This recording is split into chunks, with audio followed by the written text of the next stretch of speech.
Third section. Question. What is a lodge? Answer. A certain number of Masons duly assembled, with the Holy Bible, square, and compasses, and charter, or warrant empowering them to work. Question. Where did our ancient brethren usually meet? Answer. On a high hill or in a low valley. Question. Why so? Answer. The better to observe the approach of cowans, or eavesdroppers, ascending or descending. Question. What is the form and covering of a lodge? Answer.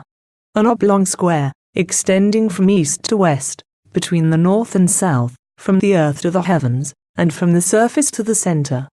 Question. Why of such vast dimension? Answer. To signify the universality of Masonry, and that a Mason's charity should be equally extensive. Question. What supports this vast fabric? Answer. 3 great pillars, constituting wisdom, strength, and beauty. Question. Why are they so called? Answer. Because it is necessary there should be wisdom to contrive, strength to support, and beauty to adorn all great and important undertakings. Question. By whom are they represented? Answer. By the worshipful master, and the senior and junior wardens. Question. Why are they said to represent them? Answer. The worshipful master represents the pillar of wisdom, because he should have wisdom to open his lodge, set the craft at work, and give them proper instructions. The senior warden represents the pillar of strength, it being his duty to assist the worshipful master in opening and closing his lodge, to pay the craft their wages, if any be due, and see that none go away dissatisfied, harmony being the strength of all institutions, more especially of ours. The junior warden represents the pillar of beauty, it being his duty at all times to observe the sun at high meridian, which is the glory and beauty of the day. Question. What covering has a lodge? Answer. A clouded canopy, or starry decked heavens, where all good Masons hope to arrive, and so forth. Question. What furniture has a lodge? Answer. The Holy Bible, square, and compasses. Question. To whom are they dedicated? Answer. The Bible is dedicated to God, the square to the master, and the compasses to the craft. Question. Why are they thus dedicated? Answer. The Bible is dedicated to God, because it is the inestimable gift of God to man, and so forth. Question. What are the ornaments of a lodge? Answer. The mosaic pavement, the indented tessel, and the blazing star. Question. What are they? Answer. The mosaic pavement is a representation of the ground floor of King Solomon's temple, with a blazing star in the center. The indented tessel, that beautiful tessellated border which surrounds it. Question. Of what are they emblematical? Answer. The mosaic pavement represents this world, which, though checkered over with good and evil, yet brethren may walk together thereon, and not stumble. Question. How many lights has a lodge? Answer. 3. Question. How are they situated? Answer. East, west, and south. Question. None in the north. Answer. No. Question. Why none in the north? Answer. Because this and every other lodge is, or ought to be, a true representation of King Solomon's temple, which was situated north of the ecliptic. The sun and moon, therefore, darting their rays from the south, no light was to be expected from the north. We therefore, Masonically, term the north a place of darkness. Question. How many jewels has a lodge? Answer. 6, 3 movable, and 3 immovable. Question. What are the movable jewels? Answer. The rough ashlar, the perfect ashlar, and the trestle board. Question. What are they? Answer. Rough ashlar is a stone in its rough and natural state. The perfect ashlar is also a stone, made ready by the working tools of the fellow craft, to be adjusted in the building. And the trestle board is for the master workman to draw his plans and designs upon. Question. Of what do they remind us? Answer. By the rough ashlar we are reminded of our rude and imperfect state by nature. By the perfect ashlar of that state of perfection at which we hope to arrive by a virtuous education, our own endeavors, and the blessing of God. And by the trestle board we are also reminded that, As the operative workman erects his temporal building agreeably to the rules and designs laid down by the master on his trestle board, so should we, both operative and speculative, endeavor to erect our spiritual building agreeably to the rules and designs laid down by the Supreme Architect of the universe, in the Great Book of Revelation, which is our spiritual, moral, and Masonic trestle board. Question. What are the three immovable jewels? Answer. The square, level, and plumb. Question. What do they Masonically teach us? Answer. The square teaches morality. The level, equality, and the plumb teaches rectitude of life. Question. How should a lodge be situated? Answer. Due east and west. Question. Why so? Answer. Because, after Moses had safely conducted the children of Israel through the Red Sea, by divine command he erected a tabernacle to God, and placed it due east and west, which was to commemorate to the latest posterity that miraculous east wind that wrought their mighty deliverance.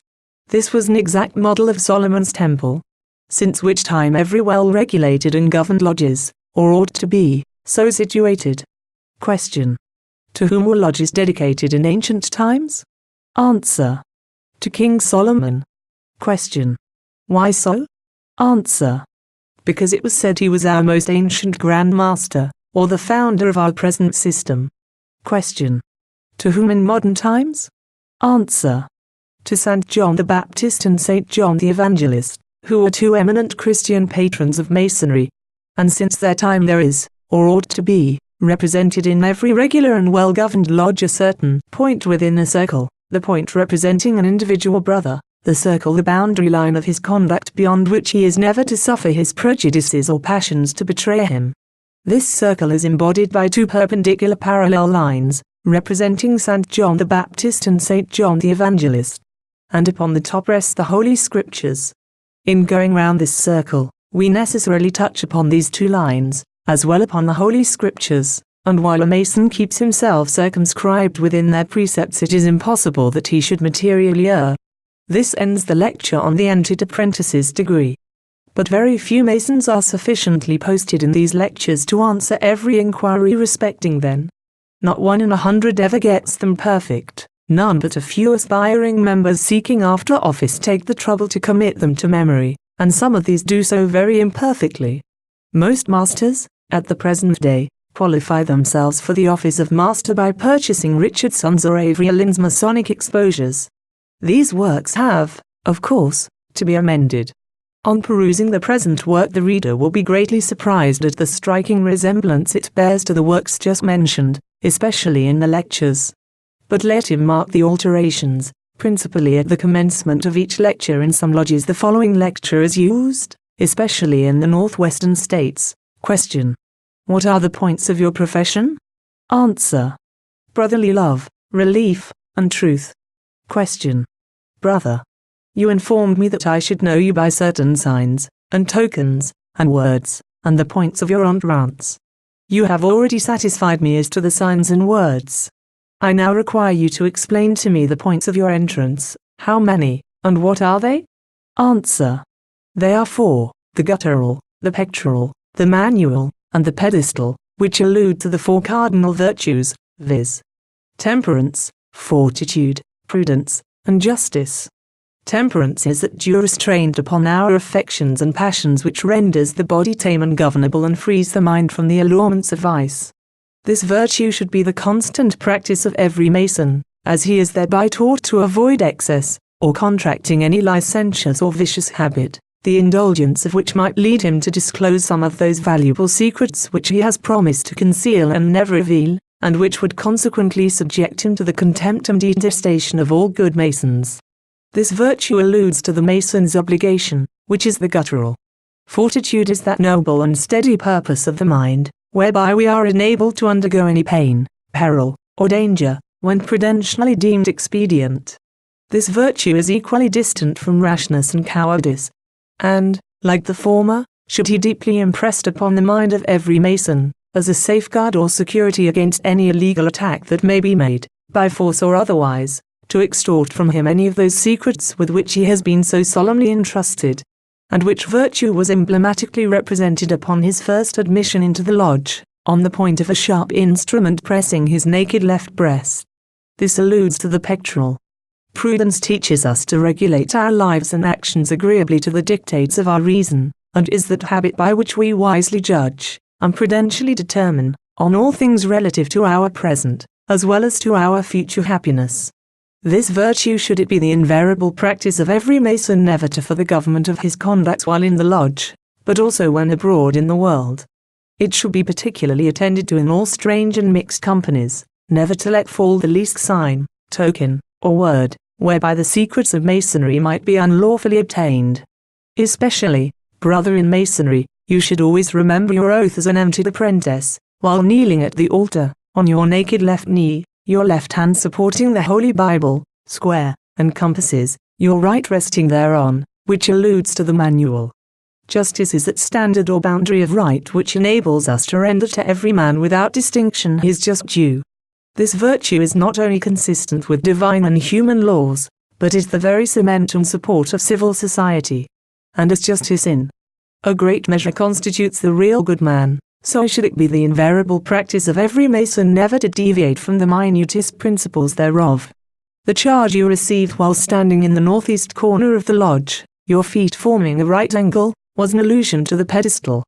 Question. How did entered apprentices serve their master in ancient times, and how should they in modern? Answer. With freedom, fervency, and zeal. Question. How were they represented? Answer. By chalk, charcoal, and clay. Question. Why were they said to represent them? Answer. Because it was said there was nothing more free than chalk, which, under the slightest touch, leaves a trace behind. Nothing more fervent than charcoal to melt. When well lit, the most obdurate metals will yield. Nothing more zealous than clay, or our Mother Earth, to bring forth.